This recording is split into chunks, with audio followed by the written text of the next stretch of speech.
Hello and welcome to this week's Brass Band Catch-Up News, your global roundup of competitions, concerts, community stories, youth development and everything shaping the brass band movement across the world.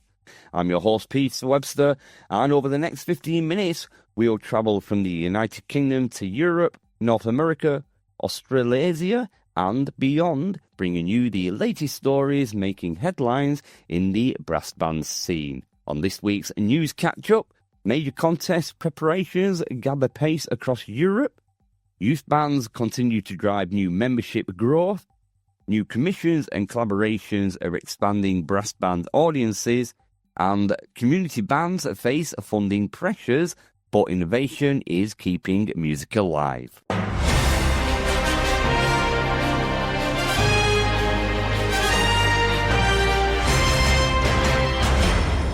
We begin in the United Kingdom, where bands are entering one of the busiest periods of the calendar season. Across England, Scotland, Wales and Northern Ireland, preparations are intensifying for upcoming regional championships, entertainment contests and summer festival appearances. Adjudicators have noted a continued rise in musical standards across all sections, with particular praise for younger conductors bringing fresh, interpretive approaches to traditional repertoire. One noticeable trend this year has been the increased programming of contemporary works alongside classic contest pieces. Several championship section bands are now balancing technical precision with broader audiences' engagement, a shift many believe is helping attract new listeners. In Yorkshire, North West England and the Midlands, rehearsal schedules have become increasingly demanding as bands prepare for a packed summer season. Band committees are reporting improved attendance compared with previous years, especially among younger players returning after university studies. Meanwhile, music libraries across the country are seeing renewed interest in modern brass composers writing specifically for brass ensemble formats. There's also growing discussion around player welfare and rehearsal balance. Several leading conductors are encouraging shorter, more focused rehearsals to avoid burnout during contest season. Mental health support and workload management are becoming more openly discussed within the brass band community. Another major talking point is recruitment. Many community bands continue to face shortages in lower brass and percussion positions. However, innovative learn-to-play schemes are helping some organisations reverse long-term declines. And one encouraging sign, youth participation. Junior brass programmes linked to senior bands continue to provide a strong pathway into contesting ensembles. Organisers say family-friendly rehearsal environments and school partnerships are proving essential to long-term sustainability.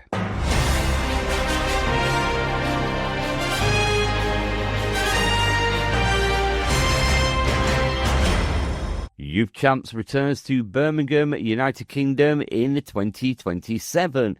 Following positive feedback from both participating bands and audiences, Youth Champs will once again be taking place at King Edward's School on Saturday the 17th of April 2027. Organised by Brass Band England, the event celebrates the very best in youth brass banding from across the country, bringing together talented young musicians for a day of inspiring performances and musical excellence.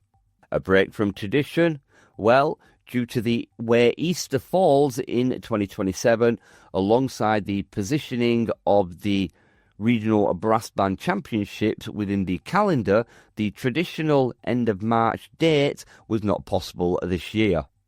The new date of Saturday the 17th of April has been carefully selected to best support young players and ensembles, as it also allows participants time to return to rehearsal following the Easter break, and it also avoids a clash with the European Brass Band Championships and the following week.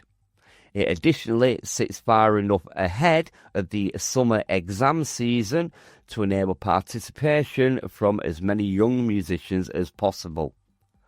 On a change, CEO Sarah Borman commented by saying, "Although we know the change in our usual date may not make it suitable for everyone, we have had discussions with many of our youth band, usually in attendance, to discuss this potential change. And we look forward to returning to our usual date in late March for 2028. A great day out in the UK second city. Then the return to King Edward's School was announced at this year's Youth Champs, which saw over 40 youth bands come together for a brilliant day of music making. Feedback from band leaders praised the venue and facilities, with special mentions to the friendliness of the staff. Sarah Borman also commented by saying, "As many of us are aware, putting on a brass band contest is definitely no mean feat. King Edward's School proved to be one of the most popular venues for the youth champs in recent years, and we are delighted to be working with them again. The school's central location within the country is a huge draw and shown by a record-breaking number of bands in Youth Champs 2026. Bands will be able to choose from 4 performance sections designed to provide opportunities for ensembles of all experience levels and ambitions. The showcase section, a non-competitive performance opportunity ideal for bands wishing to perform in the supportive festival environment. The performance section, an accessible introduction to competitive brass banding, where youth bands present a 15-minute programme of music of their own choosing. The challenge section, a 15-minute own choice programme with the added creative requirement that a student must either conduct one of the works or compose arrange parts of the programme. And the championship section, a more advanced competitive section featuring a 20-minute programme, including the designated set test piece. Further details will be released over the summer, including a comprehensive pre-entry information pack to help bands decide which section best suits their ensembles. This information will also include indicated timings for each section, subject to entry numbers, and details of the selection set work for the championship section. Entries for the event will open in early September via the Brass Band England's website and will be allocated on a first-come, first-served basis. The event reached its capacity in November last year, with a waiting list started for those who entered after the competition was full. BBE received no dropouts in 2026.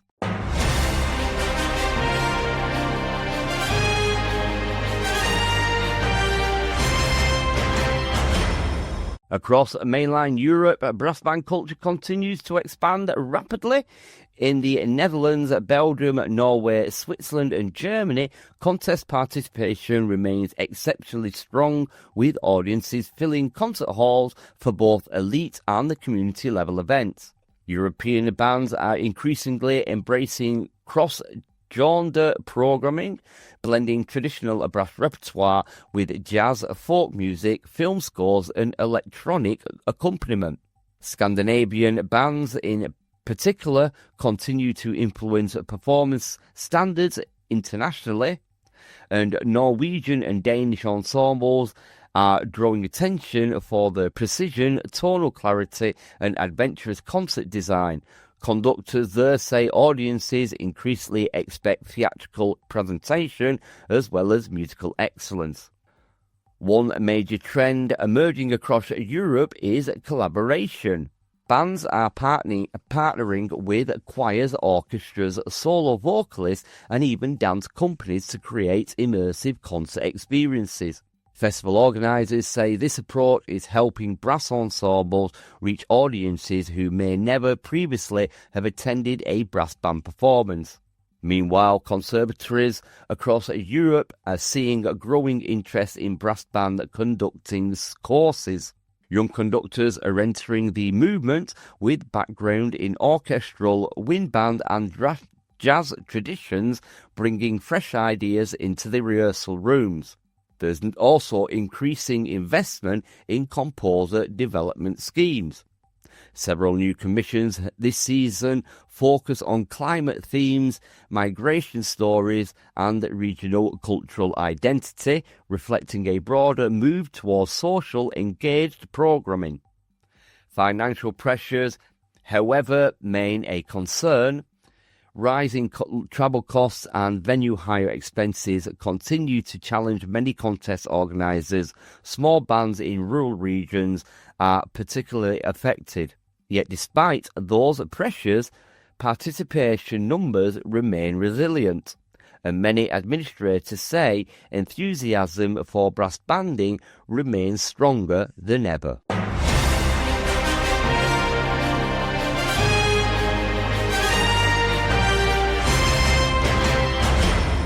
In North America, brass band movement continues to grow steadily across the United States and Canada. Universities affiliated ensembles are playing a major role in introducing younger musicians to the British-style brass band tradition. Several bands have recently expanded their concert schedules, often combining educational outreach with public performances. Community engagement remains essential to the North American brass scene, and bands are increasingly performing in informal settings, including outdoor parks, local breweries, arts festivals, and civic events, helping broaden public awareness and brass band music.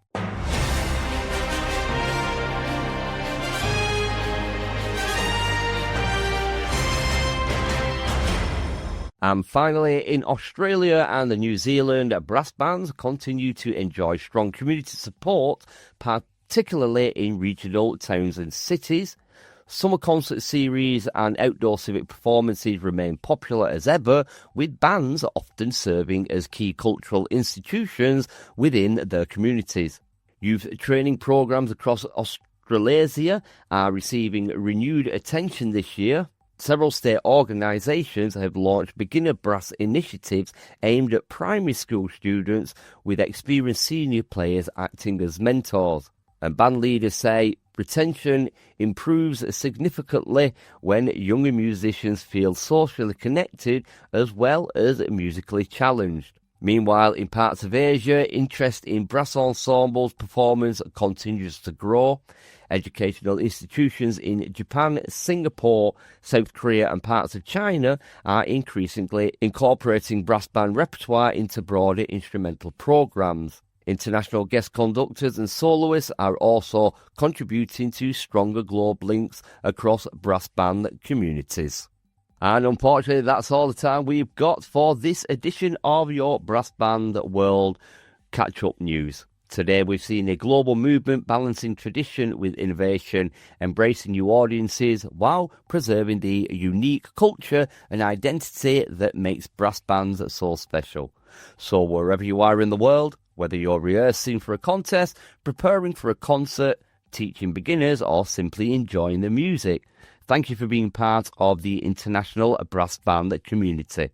I'm Peter Webster from the Sounds of Brass newsroom. Thank you for listening, and we'll see you next time for another Brass Band World News Catch-Up.